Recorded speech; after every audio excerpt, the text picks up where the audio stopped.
Entonces, con este ejercicio, en el cual habíamos dicho que este era un sistema mecánico característico, en una rueda, una polea, que por lo general dije que podía ser, no es maciza, sino que se hace a través de rayos, o sea, directamente tiene rayos, para poder aliviarla, disminuir el costo final de la rueda, fundamentalmente disminuir el costo final. No hace falta que sea maciza. ¿Por qué? Porque si ustedes se acuerdan, aquellos que ya estudiaron estabilidad, las fuerzas tangenciales máximas se producen en la periferia de la rueda, ¿sí? Las fuerzas tangenciales se producen en la periferia. Por lo tanto, no hace falta tener material macizo en el interior. Acá, como no hace la cuestión desde el punto de vista mecánico del costo final, ha puesto una polea maciza. Esa polea, ya que está apoyando sobre un soporte, sobre el cual tenemos un árbol, que es la que lo sujeta, y ese árbol, sobre esos soportes, puede estar apoyado en lo que se llaman los cojinetes de deslizamiento, que son pequeños anillos autolubricados, ¿sí? Que debido al giro, al roce que genera el árbol sobre ese cojinete, va liberando lubricante. Entonces se mantiene perfectamente lubricado y no hay contacto metal contra metal. Si esta polea fuera muy grande o la velocidad de giro fuera importante, este apoyo se hace sobre el rodamiento, sobre los rodamientos rulemanes, vulgarmente llamados rulemanes, ¿sí? De tal manera de que hay un efecto de rodamiento. Ese es básicamente el sistema mecánico por excelencia. En este caso, vayamos al ejercicio particular, dice que una cuerda se enrolla alrededor de una rueda que está en reposo. Si una fuerza aplicada a la cuerda, aplicamos una fuerza, ¿sí? Le da una aceleración de 4t metros por segundo cuadrado, es una ecuación paramétrica, está en función del tiempo. Calcular la velocidad angular de la rueda y la posición angular de la línea OP en radianes. O sea, ha tomado un punto P de la periferia de la rueda y necesita conocer la posición de ese punto P. Un ejercicio muy básico, muy sencillo, pero característico de los sistemas mecánicos. Este tipo de sistema mecánico ustedes lo van a encontrar en cualquier lugar. En un taller, en una planta de perforación, los petroleros, ¿no? Lo van a encontrar los mecatrónicos en algún sistema mecánico anexo que tengan. O sea que ustedes, cualquiera sea la especialidad, este sistema mecánico es característico y es por excelencia. Entonces planteamos la ecuación. Nosotros sabemos que la aceleración está en función de la aceleración angular multiplicado por el radio. Yo tengo este dato, tengo la aceleración tangencial, sé que es 4t, tengo las dimensiones de la rueda, el radio es una dimensión que me da, y por lo general ese dato lo conozco, ¿sí?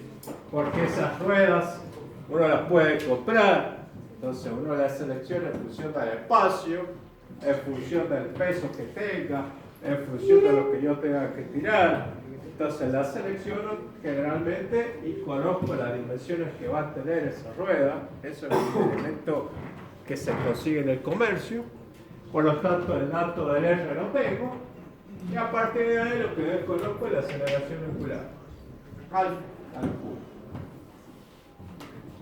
Teniendo la aceleración angular, yo sé que la aceleración angular es la derivada de la velocidad angular con respecto al tiempo. Por lo tanto, voy a derivar 20t, planteo a partir de la posición de reposo. Dijimos que en un primer momento la rueda estaba en reposo. Por lo tanto, voy a plantearlo a partir de 0, ¿sí? Y bueno, le voy a obtener la velocidad angular que va a tener la rueda. Ejercicio característico para calcular cuál es la velocidad angular que tiene esa rueda. En este caso me queda una ecuación paramétrica porque me queda en función del tiempo. Por lo general, los casos reales no me van a quedar ecuaciones paramétricas, ¿sí? No me van a quedar en función del tiempo. Acá se ha planteado, bueno, pero no es el caso eminentemente real. Pero yo de esta manera, conociendo la aceleración tangencial, que es un dato que yo ahora la sé, es un dato que se puede obtener rápidamente, conociendo las dimensiones de la rueda, puedo calcular la velocidad angular que tiene ese sistema. Ese es un valor característico. Este procedimiento que está planteado acá es un procedimiento característico y que lo van a usar de ahora en más. No solamente mecánica, sino que pequeños calculitos que puedan hacer ustedes para poder determinar velocidades angulares, hay que plantear esto.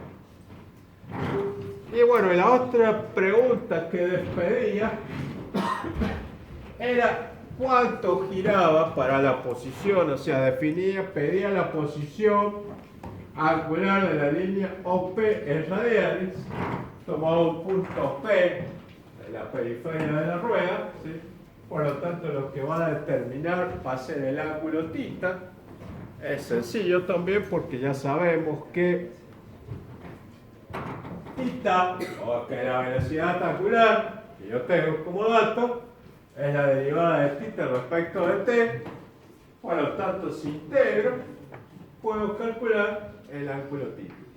En definitiva, esto nosotros cuando vimos la teoría empezamos del ángulo θ, empezamos de la posición angular. Derivamos la posición angular y obtuvimos la velocidad angular. Derivamos la velocidad angular y obtuvimos la aceleración angular. Hemos venido en el camino inverso, ¿sí? Nosotros desde el punto de vista de la teoría planteamos esto, conocíamos el giro que tenía la rotación, el ángulo de giro, y a partir de ahí determinamos velocidad angular y aceleración angular. Ahora hemos venido al revés. Pero en definitiva, vamos para un lado o vengamos por el otro, este es un ensayo característico, un ejercicio característico que se va a plantear en cualquier sistema. Así que es un procedimiento que tengan en cuenta porque lo van a usar en cualquier sistema mecánico. Ejercicio 2. También, sistema mecánico por excelencia. Motor, máquina motriz, ¿sí? De esa máquina motriz conozco la aceleración angular, que es en este caso 2 radianes por segundo, y a través de esa máquina motriz voy a mover una rueda determinada, voy a mover una aplicación cualquiera. Generalmente lo hago a través de un sistema de correas, a través de un sistema de cadenas, podré hacerlo por un sistema por transmisión de engranajes, ¿sí? En este caso está planteado, a ver si lo dice, bueno, no hace falta, pero aparentemente está planteado como un sistema de correas, que vamos a ver próximamente de qué se trata el sistema. Pero también, sistema mecánico por excelencia, donde las dimensiones de las ruedas las conozco, porque las puedo comprar comercialmente, yo elijo en función del espacio qué rueda me conviene, y la aceleración angular también la tengo como dato. Le hago la ilusión.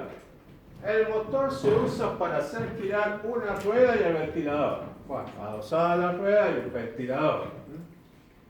Otra cosa que comentamos, acá nuevamente tenemos el sistema de apoyo, ¿sí? Esos detalles mecánicos sí son importantes. Nosotros valoramos mucho cuando les pedimos esquematizar tal o cual sistema. Valoramos mucho que ustedes planteen con detalle cómo se sujeta la rueda, cómo se la sujeta, así que expliquen. O sea, acá tenemos estos soportes en el cual tenemos un árbol y sobre ese árbol están montadas estas ruedas. Ese árbol está apoyado sobre cojinetes, ¿sí? Acá indudablemente que no se ve un sistema de rodamiento, entonces está sobre cojinete de deslizamiento. No les pido ahora que lo planteen, ¿sí? Pero a medida que avancemos, que vamos conociendo los sistemas de sujeción, los sistemas de apoyo, todo eso, que vayan agregándole valores al esquema, ¿sí? Y de tal manera que el último tema, ustedes ya planteen un esquema con todos los sistemas, teniendo en cuenta todos los sistemas. Nosotros valoramos esa cuestión porque vemos que ha habido un afianzamiento y ha habido una adquisición de conocimiento que es importante, ¿sí? Describir exactamente cómo sujeto esta rueda a la bancada, a la parte fija del sistema. Bueno, vamos a ver. Si la polea A conectada al motor comienza a girar desde el reposo con aceleración angular 2 radianes por segundo cuadrado, calcular las magnitudes de la velocidad y la aceleración del punto P sobre la rueda después que la rueda ha girado una revolución. Suponer que la correa no resbala sobre la polea, sobre la rueda.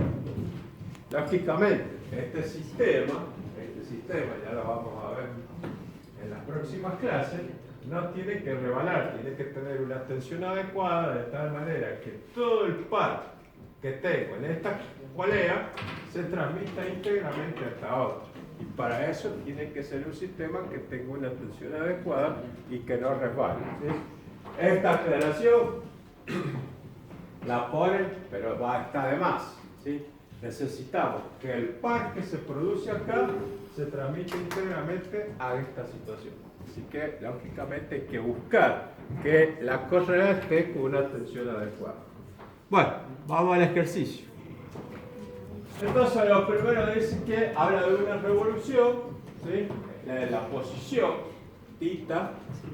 Por lo tanto, nosotros sabemos que una revolución a 2pi radianes, para expresar en radianes, por cada revolución 2pi radianes, y me va a quedar que eso es 6,28 radianes. Planteamos que nuestro vector posición es el producto de θ por R, ¿sí? Y que lógicamente, como habla de que no hay un sistema, no hay un resbalamiento, no hay la correa no patina, ¿sí?, sobre la rueda, por lo tanto, eso va a ser a θ sub e por R sub e. De acá conozco las dimensiones, R, ¿sí? Conozco la posición de B, que lo acabo de determinar, conozco la dimensión de la otra rueda, 0,4, y por lo tanto el dato que no tengo es cuánto es el ángulo de giro de la rueda A. Como hablamos de que es, o por lo menos presuponemos de que hay una aceleración angular constante, esto ustedes lo conocen de física, para calcular la velocidad angular, planteo la ecuación que corresponde a un sistema, un movimiento rectilíneo uniformemente acelerado. Me queda en función de esta expresión ustedes la saben llegar, así que no hace falta que nosotros nos detengamos en repasarla, ustedes la conocen. Y bueno, a partir de ahí despejo y obtengo la velocidad angular de la polea A, que eso es uno de los datos que pedí. Indudablemente que tengo que definir un sentido, esto es por convención, ¿sí? Podemos definir que el sentido horario es positivo. Eso lo definimos como se define el sentido de la corriente o como se define el sentido del calor en termodinámica. Bueno, a partir de ahí, teniendo la posición, para hallar la velocidad, podría derivar directamente con respecto al tiempo o plantear el producto de omega por R. Despejamos, omega sub b, también en este caso conocemos los datos de las dimensiones, no conozco este dato, este lo acabo de calcular, entonces despejo omega sub b. Y lo mismo hago para la aceleración tangencial, ¿sí? Planteando las ecuaciones correspondientes, no conozco la aceleración angular de B, sí tengo la aceleración angular de la polea A, que ese fue el dato original, 2 radianes por segundo cuadrado. Estas son las dimensiones que tiene cada una de las poleas y después con la aceleración angular correspondiente a B. Siempre el dato característico es las dimensiones de la polea. Y lógicamente tengo que tener la aceleración angular o la velocidad angular de la rueda motriz. Desde ya necesito conocer ese dato porque tampoco si no no lo puedo inventar. Pero ese es fácil porque lo puedo calcular a partir del número de revoluciones por minuto que gira el motor, ¿sí? En función de la frecuencia. Bueno, lo que está planteado acá, la velocidad tangencial, lógicamente, y están planteadas las aceleraciones. La aceleración tangencial, tangente a la trayectoria de la polea, tenemos una aceleración normal, que es en forma radial hacia la polea, y lógicamente la posición vectorial, la composición vectorial me va a dar la aceleración que va a tener el sistema correspondiente. También es un ejercicio básico, ¿sí? Hay que acordarse solamente de estas formulitas nada más, que son fórmulas que ustedes manejan y han planteado, pero es un ejercicio característico de un sistema mecánico por excelencia. Y de un sistema mecánico, esto es como la ley de Ohm en electricidad, ¿sí? O como la ley del calor, la ley de Fourier en termodinámica. Siempre va a aparecer en cualquier sistema, por más que sea complejo. Cuando estudiemos mecanismos, dentro de una par de semanas o un poco más, vamos a tener que determinar las velocidades angulares a partir de esta expresión. Por eso, estos dos ejercicios que hemos planteado, ¿sí? Son ejercicios característicos que tienen que tener presentes, ¿sí? De ser tan fáciles, por ahí flaquean. Por ahí los encontramos y no saben cómo miércoles hacer para calcular una velocidad angular. Ojo con esto, ¿sí? Son ejercicios característicos. Bueno, y después que lo que hizo, bueno, calculó la velocidad tangencial y después calculó cada una de las componentes tangencial y normal para calcular a través de Pitágoras la aceleración total.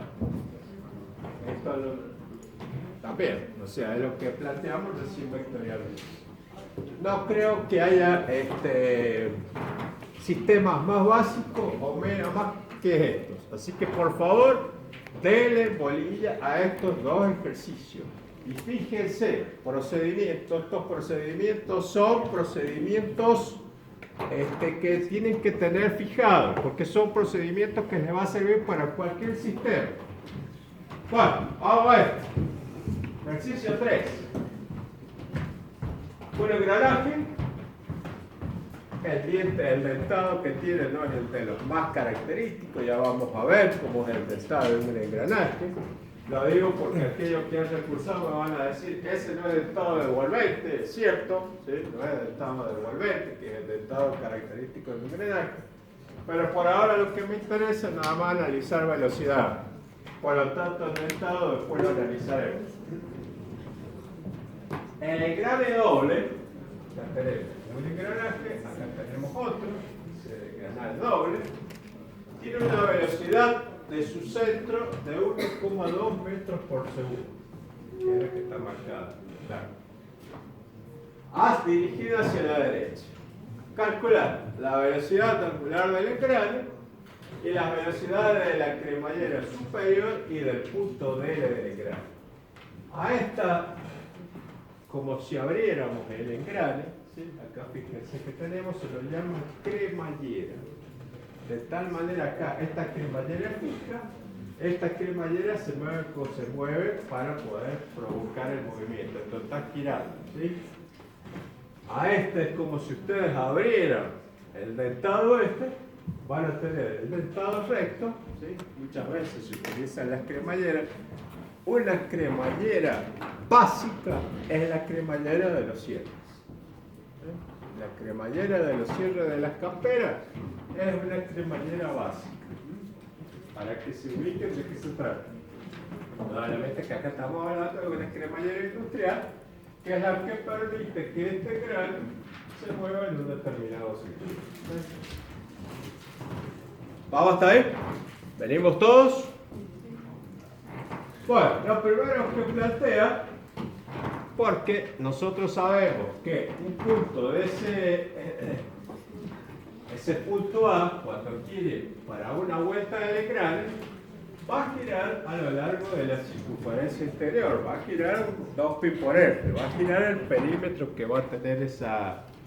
Por lo tanto, lo que va a definir primero A partir de esa relación, ¿sí? La posición que va a tener A, entonces se desplaza por cada vuelta del engrane, va a ser 2pi por R, ¿sí? Vamos a tener un ángulo θ que va a girar un 2pi, valor 2pi, despeje de ahí para obtener la posición, ¿sí? Esto hace la proporcionalidad entre estas dos razones, y digamos que la posición nos queda ese valor. Sabemos que la velocidad, bueno, ¿qué hacemos acá? Derivamos aquella expresión respecto al tiempo, la derivada de la posición respecto al tiempo de velocidad, la derivada del ángulo de giro respecto al tiempo y la velocidad angular.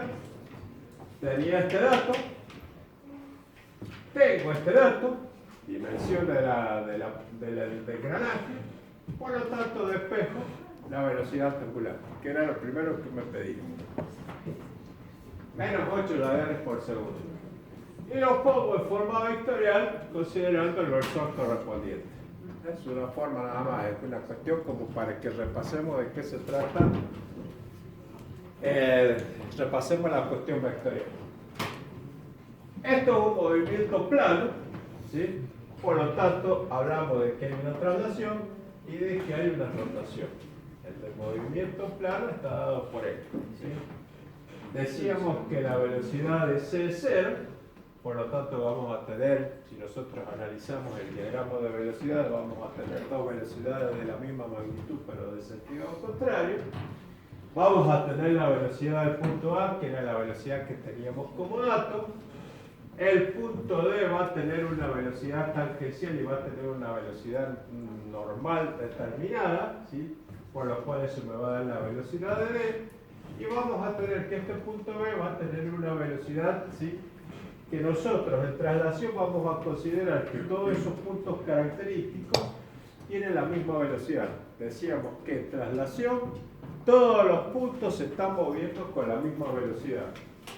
Para la rotación, tomamos respecto de A la rotación.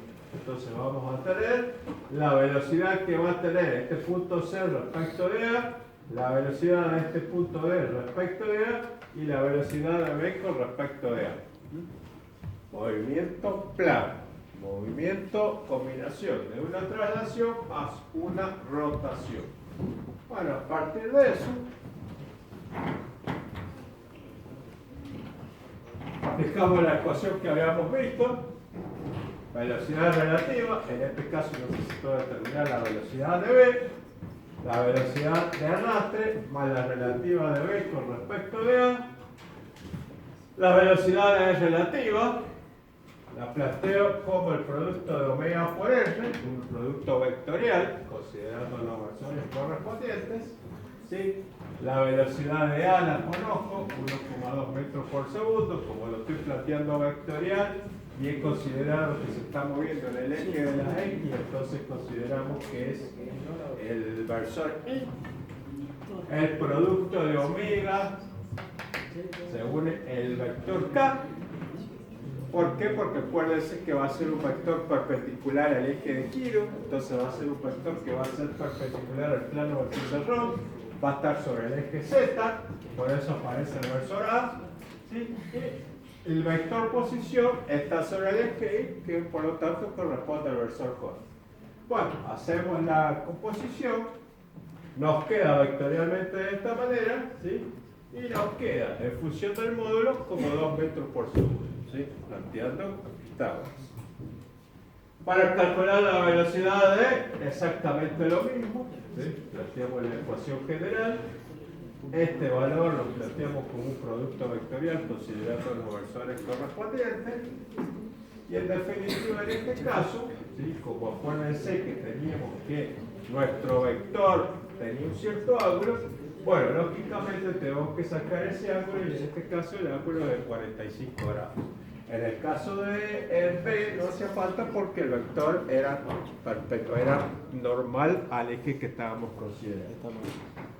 Y no pedía nada más. ¿Qué es lo que había pedido? La velocidad angular del engrane, que es lo primero que calculó, 8 radianes por segundo, y pedía las velocidades de la cremallera superior y del punto D, que es lo que ha hecho a partir de aquí. Fíjense que es solamente planteando esta ecuación. El ejercicio se resuelve con una sola ecuación. Estos ejercicios, no sé si ustedes, pero se los tomamos en los exámenes, sumamente sencillo, y acá es donde hacen algo. Se ve que no los miran porque es tan fácil de, no, que me la va a tomar, así fácil, ¿sí? Y es fácil de no saque, y ahí se queda, ¿sí? Se estudian los ejercicios más complejos y estos ejercicios que son los más tontos, los más sencillos, no los miran. Entonces les damos este ejercicio, ahí entran a hacer, ahí entran a poner cosas, y esto y el otro, ¿sí? Tratan de darle bolilla porque en definitiva estos ejercicios son lo básico y lo que van a necesitar, nada más. O sea, todo lo demás usa estos ejercicios. Por favor. Ejercicio 4. Bueno, el mecanismo, pistón, se desplaza dentro de un cilindro, tenemos una vela, ¿sí? Que es la que mueve, ¿sí? El pistón se hace según un movimiento de traslación, ¿sí? Y tenemos una manivela que tiene esas dimensiones. ¿Qué datos tiene? El mecanismo que se muestra, la manivela AB tiene una velocidad angular constante en el sentido de las agujas del reloj de 2000 RPM. Esta tiene una velocidad angular constante. Dato. Para la posición indicada de la manivela, calcular la velocidad angular de la biela y la velocidad del pistón.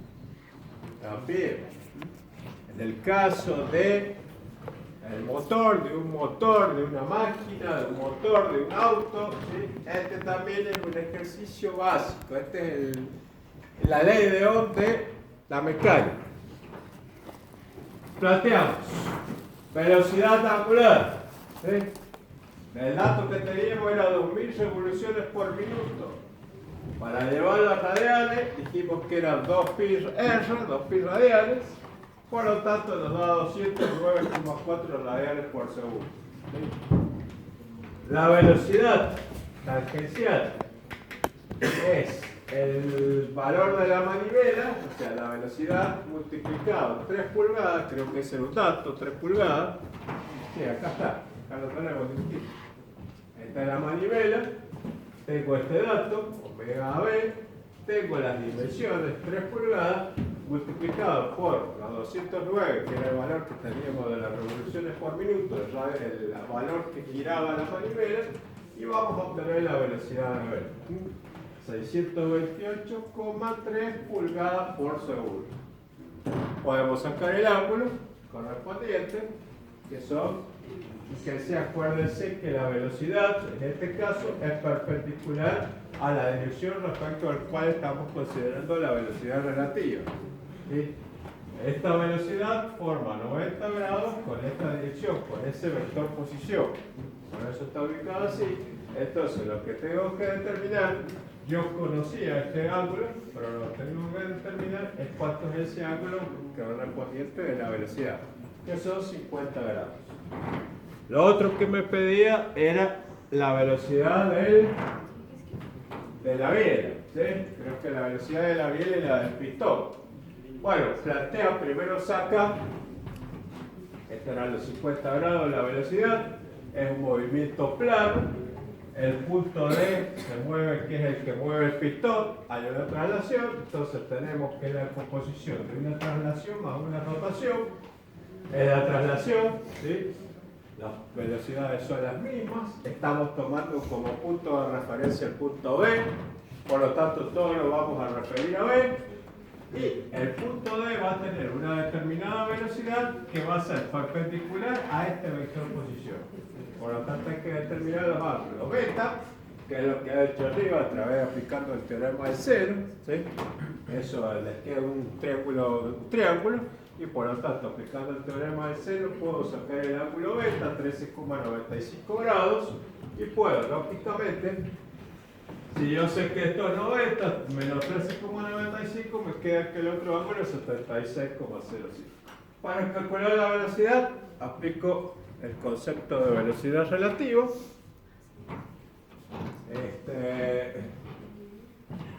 ahí calculamos, bueno, después lo que ha hecho es plantear las razones a partir de la velocidad, ¿sí? En función de los ángulos, y en definitiva, el diagrama vectorial, y esto también nosotros insistimos bastante en el diagrama vectorial, ¿sí? Ustedes tenían este dato, esta era la velocidad de desplazamiento, y tenían estos ángulos, por lo menos, este ángulo lo habían determinado un paso anterior. Este ángulo de 13,95 lo determinaron también anteriormente. Este ángulo también lo tienen, por lo tanto pueden determinar la velocidad de arrastre y la velocidad relativa de B con respecto a B. Nosotros también planteamos, ojo con esto, los diagramas vectoriales de velocidad. Cuando les toque este tema, planteamos los diagramas vectoriales. En la próxima clase vamos a ver para aceleración. Y también nos interesa que ustedes planteen los diagramas vectoriales de las aceleraciones normal, la aceleración tangencial. ¿Sí? Bueno, esto lo que ha planteado es el diagrama vectorial en función de los datos que acaba de determinar. ¿Sí? En definitiva, la fórmula que se aplica es la de velocidad relativa. ¿Sí? No hay otra cosa. Todo lo demás son cuestiones geométricas, aplicación del teorema del seno para determinar algo. Pero en definitiva, la ecuación que estamos aplicando es y el concepto de movimiento plano. Lo mismo vamos a hacer la clase que viene en el práctico de aceleraciones, en donde plantea lo del movimiento plano, pero en el caso de aceleraciones. Bueno, vamos al ejercicio de la cremallera, pero en este caso lo vamos a resolver según el método del centro instantáneo de rotación. Habíamos dicho que el centro instantáneo de rotación era un punto que se tomaba y que justamente era instantáneo, era un punto en el cual la velocidad era nula para esa posición determinada, ¿sí? Y me iba describiendo una trayectoria, ¿sí? Que era lo que se llamaba el centrodo espacial o el centrodo temporal, ¿sí? El espacial si considerábamos los tres ejes, el temporal si lo trabajábamos sobre el plano. Bueno, el ejercicio de la cremallera, si ustedes se acuerdan, teníamos la velocidad del punto A como dato, ¿sí? Teníamos que determinar la velocidad del punto D y la velocidad del punto B, ¿sí? Si nosotros componemos estas velocidades, ¿sí? La perpendicular donde se corta nos va a determinar el centro instantáneo de rotación. En este caso era muy sencillo porque nos decía que el punto C, para esa posición, el punto C no tenía velocidad, por lo tanto ese va a ser nuestro centro instantáneo de rotación. Y a partir de los datos que conocemos, esto era dato, 1,2. Las dimensiones de las cuales las conozco, calculo la velocidad angular, que era lo que nos había dado 8 radianes por segundo. Lo que me interesa acá es el concepto del centro instantáneo de rotación.